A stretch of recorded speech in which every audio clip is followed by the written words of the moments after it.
कहते हैं कि जो पुलिस होती है वो हमारी रक्षा करने के लिए होती है और जो डॉक्टर होते हैं उनको भी भगवान का स्वरूप माना जाता है।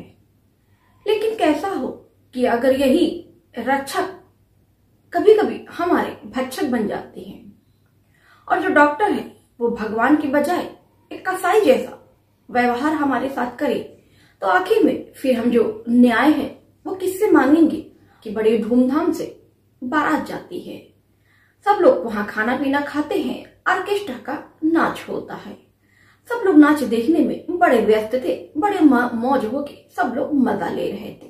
तभी वहां कुछ ऐसी घटना घट जाती है कि देखते देखते आनंद फानंद में एक व्यक्ति अपने पिता को लेकर अस्पताल पहुंचता है। अब अस्पताल पहुंचता है तो अस्पताल वाले भी उसको मना कर देते हैं जांच करने से, कहते हैं कि पहले तुम जाओ FIR कराओ। अब लड़का जाकर रिपोर्ट दर्ज कराता है थाने में, लेकिन उस थाने वाले उस लड़के को वहां से भगा देते हैं। और जो पुलिस है आखिर में क्यों वो रक्षा करने की बजाय भक्षक बन जाती है, और जो डॉक्टर को समाजवान कहा जाता है वो भगवान भी कैसे इतना कसाई क्रूर बन जाता है। तो इस कहानी को अगर आपको पूरा जानना है तो वीडियो के अंत तक बने रहिएगा। आदाब, शर्तिएगा, नमस्कार, हाजिर हूं मैं हाईवे क्राइम तक में आपके साथ। उम्मीद है हाईवे क्राइम तक की फैमिली अच्छी होगी, मस्त होगी, स्वस्थ होगी, अपना और अपने परिवार वालों का ख्याल रख रही हो। इस घटना का जिक्र करूं इससे पहले आपसे एक विनती है, एक गुजारिश है कि अगर जो आप चैनल पर नए हैं तो चैनल को सब्सक्राइब करें, क्योंकि आप जान रहे हैं क्राइम तक का परिवार है, अभी नया है, तो आपके प्यार की और सपोर्ट की बहुत ज्यादा जरूरत है। और एक गुजारिश आपसे ये भी करना चाहूंगी चलते चलते कि वीडियो से इस घटना को ज्यादा से ज्यादा हो सके तो शेयर किया कीजिए अपने दोस्तों में, रिश्तेदारों में, परिवार वालों में, क्योंकि आप जान रहे हैं हमारी घटना सुनाने का मकसद ही लोगों को समाज में जागरूकता लाना है। ऐसी घटनाओं से लोग जितना से जितना ज्यादा जागरूक होंगे तो वो अपनी रक्षा कर सकेंगे। तो गुजारिश है कि इस घटना को ज्यादा से ज्यादा शेयर किया करें और चलते चलते और चैनल को सब्सक्राइब जरूर करें। तो चलिए फिर ज्यादा वक्त न लेते हुए इस घटना की शुरुआत करते हैं। इस घटना की जो शुरुआत होती है वो बनारस में एक जिला पड़ता है भदोई। 11 मई 2024 को बारात निकलती है। आज से लगभग 25 दिन पहले की घटना है। यह घटना जो है अमर उजाला में आई थी और काफी ज्यादा न्यूज चैनलों पे काफी ज्यादा चर्चा का विषय बनी थी। तो हमने सोचा क्यों ना इस घटना को हम भी कहानी के माध्यम से आपको के सामने प्रस्तुत करें। भदोही में बहुत धूमधाम से बारात निकलती है। बारात लड़की के दुआरी पर पहुंचती है। वहां पर भी दूल्हे का बड़े जोरों शोरों से स्वागत किया जाता है। अच्छे पकवान बनते हैं, सब लोग खाना पीना खाते हैं और बिल्कुल सब लोग बड़े खुशी का माहौल, जश्न का माहौल होता है।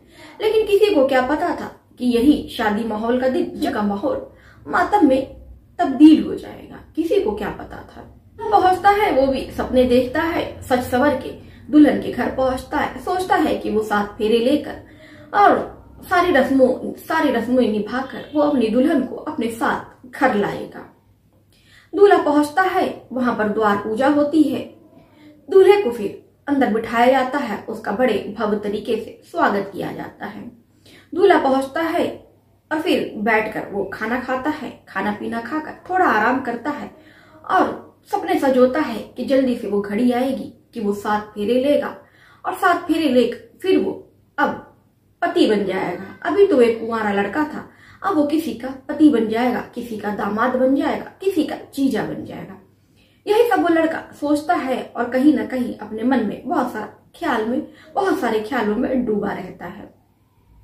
अक्सर ये जो इसकी शादी विवाह होता है तो ऐसे सपने तो हर कोई सजाता होगा। आपने भी ऐसे बहुत सारे सपने सजोए होंगे। अगर ऐसा कुछ है आपके मन में तो कमेंट बॉक्स में करके जरूर बताइएगा। तभी वहीं पे 7 फेरे लेने से पहले वहां पर डांस का व्यवस्था की जाती है। आप जान रहे हैं शादी विवाह बहुत ज्यादा धूमधाम से करनी है, तो आजकल ये फैशन सा हो गया है कि लड़कियों को बुलाकर डांस करवाना ऐसा मानो लगता है कि एक परंपरा सी बन गई है। जिसके पास थोड़े पैसे आ जाते हैं वो लड़कियों को अपनी शादी ब्याह में बुलवा कर नचवाता है। कहीं कुछ लोग किन्नर भी आप देखते होंगे कि बहुत ज्यादा जो किन्नर हैं वो शादियों, बड़े बड़े जो किन्नर हैं, बहुत ज्यादा मशहूर भी कुछ किन्नर होते हैं जो शादी, बड़े बड़े शादी फंक्शनों में जाते हैं और अच्छी रकम लेते हैं और वहां जाकर लोगों का मनोरंजन करते हैं। ऐसा ही कुछ जो है, जो बारात दरअसल जाती है भदोही से निकलकर जौनपुर में जाती है। जौनपुर में गांव लगता है, वहीं पर बारात जाती है। और बारात जब जाती है तो वहां पर जाहिर सी बात है बारातियों का काफी अच्छा स्वागत होता है। तो बारातियों के लिए वहां पे ऑर्केस्ट्रा डांस की भी सुविधा की गई थी। ऑर्केस्ट्रा डांस का प्रोग्राम रखा गया था जिसे लोग बहुत ज्यादा एंजॉय कर रहे थे। जहां जान रहे हैं कि जहां लड़कियां नाचती हैं तो वहां बहुत सारी भीड़ जो है इकट्ठा हो जाती है और काफी ज्यादा फिर बिल्कुल एंजॉय करती है। अब ये जो एंजॉय था किसी को नहीं पता था कि इतना भयंकर रूप ले लेगा। बिहार जिले से 6 डांसर को, ऑर्केस्ट्रा डांसर जो होती हैं, उनको बुलाया जाता है और शादी ब्याह में वो नाच रही थी। अब वो नाच नाच के लोगों का मनोरंजन कर रही थी। तभी वहां पर कुछ जो लड़के हैं, मनचले टाइप के लड़के, स्टेज पर चढ़ जाते हैं और लड़कियों के साथ छेड़खानी करने लगते हैं। आप जान रहे हैं कि ऐसी जो घटनाएं हैं वो इसी तरह देखने को मिलती रहती हैं, जो कि अपने इसीलिए कहते हैं ना, आपके बच्चे हों तो उनको ऐसी शिक्षा देनी चाहिए कि अगर जो लड़कियां हैं वो नाच रही हैं तो जाहिर सी बात है किसी को तो पसंद नहीं होता है अपना अंग प्रदर्शन करना और 4 लोगों के सामने, बुढ़े बूढ़े बच्चों के सामने ठुमक ठुमक कमर हिलाना। अब कहते हैं ना, ये जो पेट है वो क्या नहीं करवाता। ऐसे जो ऑर्केस्ट्रा, वो जो 6 लड़कियां बिहार से बुलाई गई थी वो स्टेज पर नाच रही थी। तभी वहां पर कुछ मनचले लड़के स्टेज पर चढ़ते हैं और उनके साथ नाचते हैं और कोई कमर पे हाथ लगा रहा है तो कोई जांघ पर हाथ लगा रहा है, कोई चुम्मा चाटी करने की कोशिश कर रहा है।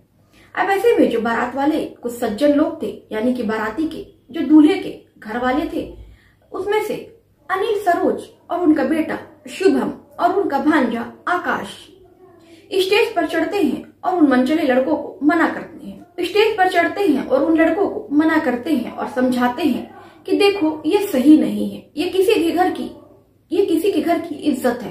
तुम्हारी भी जैसी माँ बहन है वैसे ही ये भी किसी की माँ बेटी बहन है। भला ही आदमी था, भला ही समझा रहा था, लेकिन कहते हैं ना कि जो पापी होता है और जो शैतान होता है वो किसी की कहाँ सुनता है।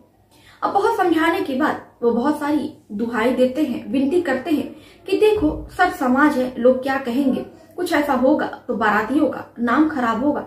लोग कहेंगे कि बताओ कैसे बाराती थे, बारात लेके आए थे और यहाँ पर उन्होंने कितना हुड़दंग मचा दिया। अब ये जो बात है आकाश जी समझाते हैं उन लड़कों को जो लड़के लड़कियों से बदतमीजी कर रहे थे। फिर वो लड़के भी जवाब देते हैं कि आपसे क्या मतलब, हम उनके साथ बदतमीजी करें, कुछ भी करें, तुम्हारी तो बहनें नहीं है ना, तुमको इतनी मिर्ची क्यों लग रही है।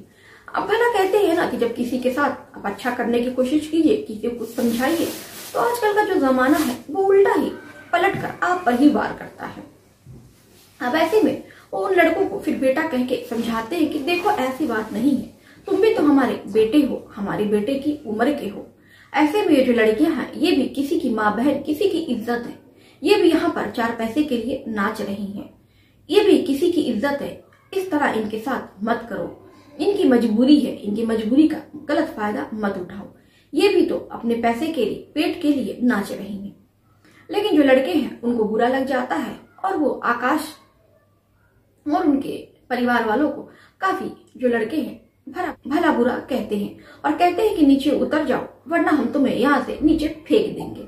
अब इतना ही था कि आकाश के पिताजी और आकाश स्टेज से नीचे उतर जाते हैं और अपने बेटे को और भांजे को साथ लेकर चले जाते हैं और कहते हैं कि देखो यहाँ पर बहुत बड़ा कांड होने वाला है, एक काम करो यहाँ से हम लोग चलते हैं, हम लोग भी साथ रहेंगे तो हम लोग की भी बदनामी होगी। वो वहां से अपने घर के लिए मोटरसाइकिल पे चल देते हैं। अब ऐसे ही में जो मनचले लड़के थे उन लड़कों में से एक लड़के इनको घर जाते हुए देख लेते हैं। अब उसमें से एक लड़का इन लड़कों को जाकर बताता है कि जो परिवार वाले थे जो हमको इतना कायदा कानून सिखा रहे थे वो तो अब जा रहे हैं, जो इतना ज्यादा सिंघी गाड़ रहे थे और जो हमें माँ बेटी समझा रहे थे, अरे वो सब तो जा रहे हैं। अब फिर इतना ही था कि जो वो मनचले लड़के थे उनका पीछा करने लगते हैं। तभी सुनसान जंगल पड़ता है और सुनसान जंगल में उनकी गाड़ी रोकते हैं और लगभग रात के 2 बज रहे थे। अब ऐसे में उनको भी अंधेरा था, नहीं दिखा कि कौन लड़के हैं। वो गाड़ी रोक देते हैं, तभी जो लड़के थे ताबड़ताड़ उन पर छुरियों से वार करने लगते हैं। इतना भोंकते हैं कि जब तक कि उनके शरीर से खून नहीं निकलने लगता है। अब ऐसे में जो उनका बेटा था और भांजा वो बहुत ज्यादा परेशान हो जाते हैं। अब उनको समझ में नहीं आता है कि इतनी आधी रात को 2 बजे वो कहाँ पे जाए।